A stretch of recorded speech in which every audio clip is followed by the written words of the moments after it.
Hello everyone. Today we are going to talk Wong Kar-wai's Ashes of Time. Um,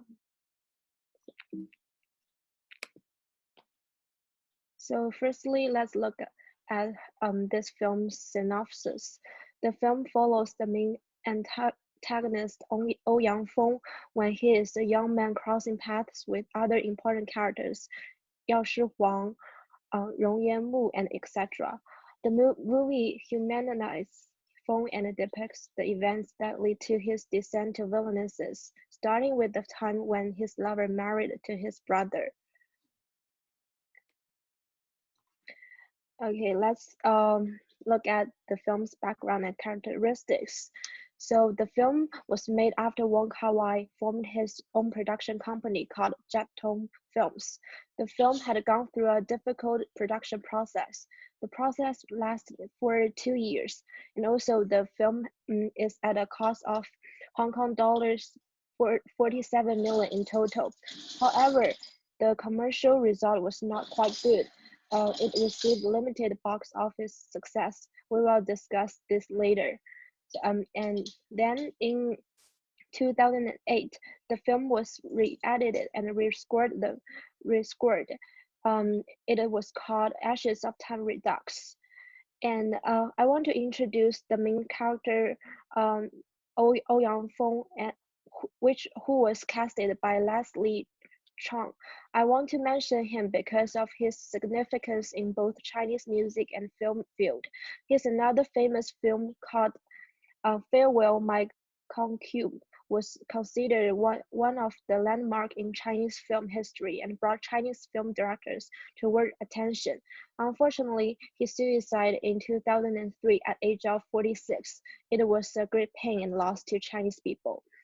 And also move on to the characteristics of the film. So this film was kind of like the breakthrough in martial art film. The film emphasized on characters' rumination rather than fast-paced action scenes, and also the film has vague plot and atypical take. I think such characteristics can probably be the main reason why the film received less commercial success. Let's look at the trailer of the film.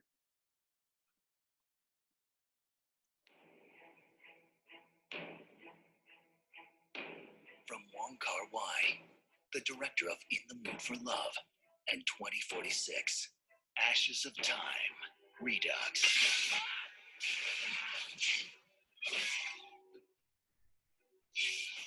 聽人講你專門幫人解決麻煩，唔知可唔可以幫到我？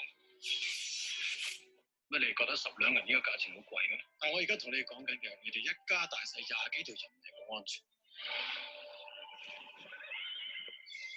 只要你係咁意俾啲銀兩佢嘅話，佢一定可以幫你殺咗佢。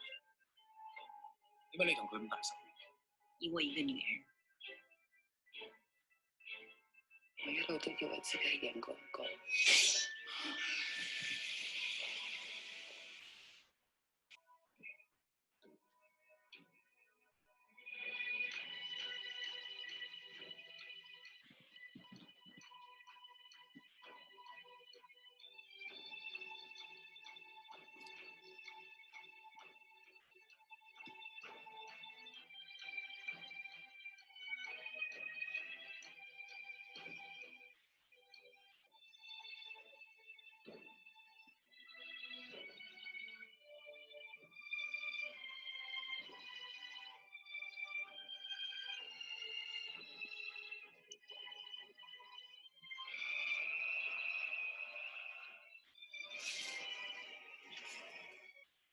我曾經好似你一樣，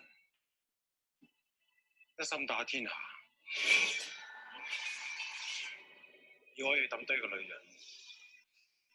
點知等我翻到屋企嘅時候，先發覺佢變咗做我傻。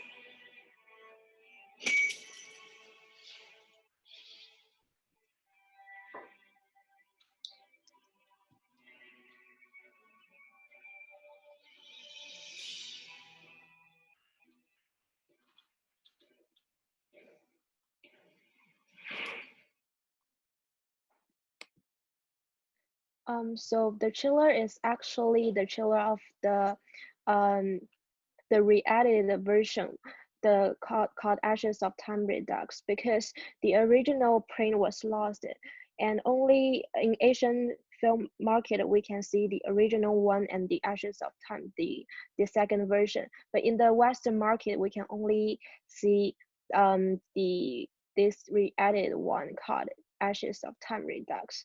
So let's move on to the introduction of the director Wong Kar-wai. He is very important figure in Chinese film history. So he was born in July 17th, 1958. He started his career as a screenwriter for soap operas and later for movies.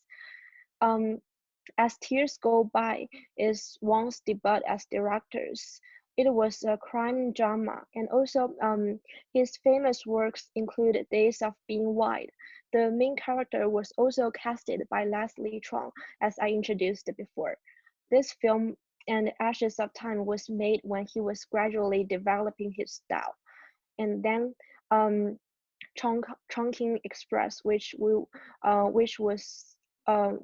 will watch in our film screening, and then In the Mood for Love, and also The Grandmaster. The Grandmaster was Wang's most lucrative film to date, and his film's characters and characteristics include vague plots and also sense of loss and distance. We can also see this kind of characteristics in Ashes of Time. And also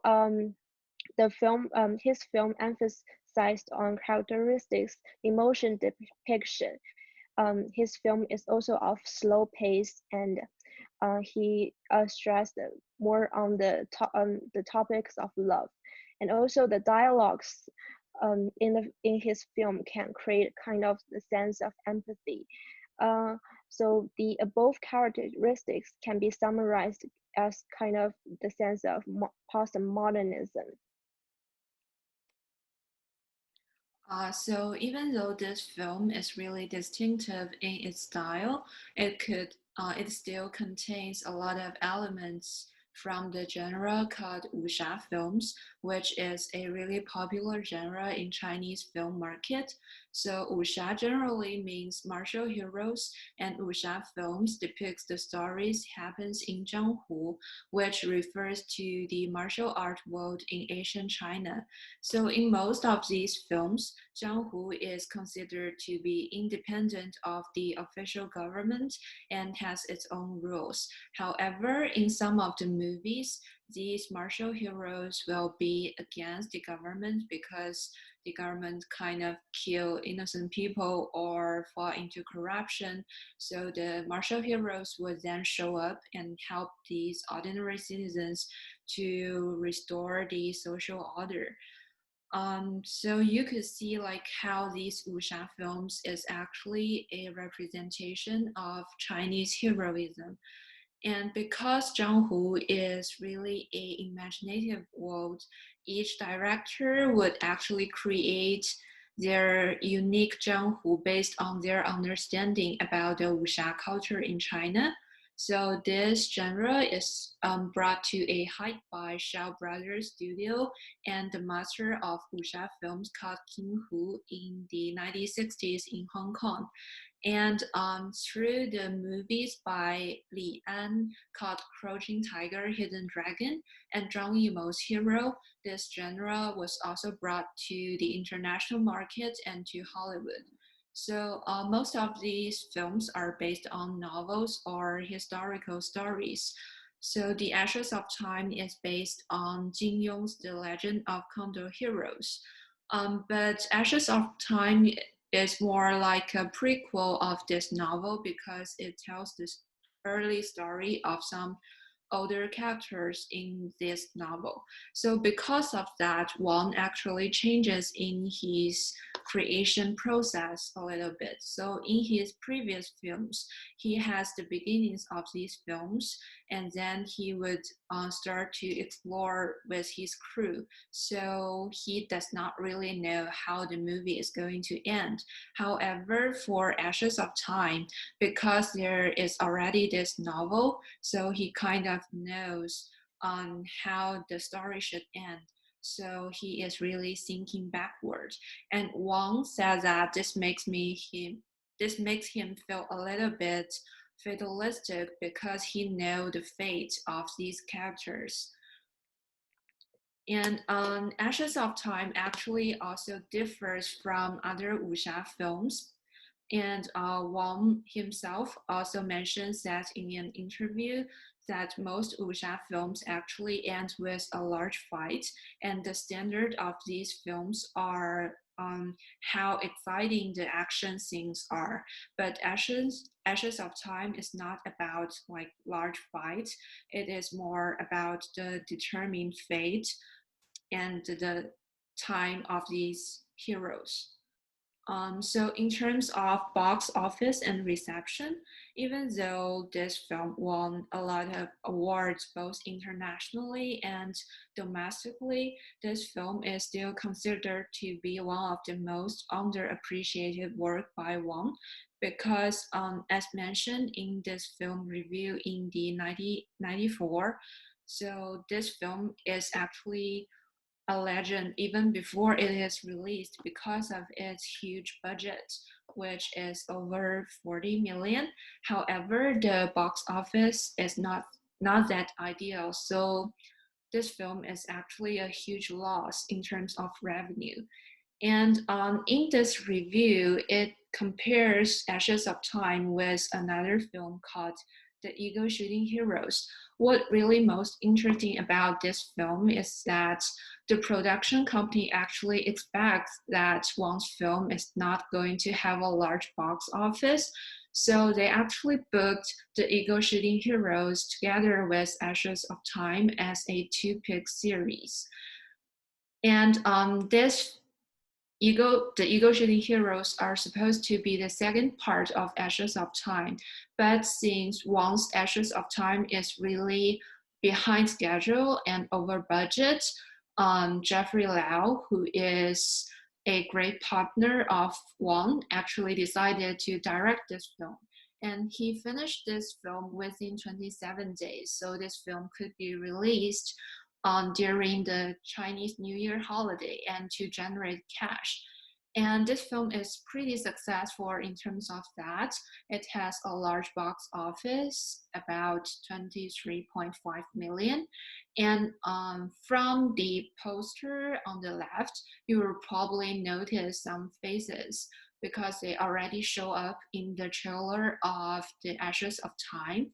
So actually, these two films use the same megastar cast and based on the same story. But the storyline of The Eagle Shooting Hero is actually independent of the original novel and of Ashes of Time. So it basically just borrowed the names of these characters. And the style of the style of this film is actually different from Wang. Wang's Jianghu is kind of deserted and isolated, and Wang created heroes that are always alone. But Jianghu in Jeffrey Lau's film is much more lively, and so he actually did this to really challenge the traditional understanding about classic wuxia films that these characters are always heroes and is intent to save the world. So those Jianghu and created in this film called The Eagle Shooting Heroes and some of his later works is actually more like mulatto comedy, which is a popular genre in Hong Kong. It uses like slapstick humor associated with Hong Kong popular culture. So that So we are going to end our presentation with the trailer of Eagle Shooting Heroes, so you can see how Jeffrey Lowe's The Eagle Shooting Heroes is like totally different with Wang's.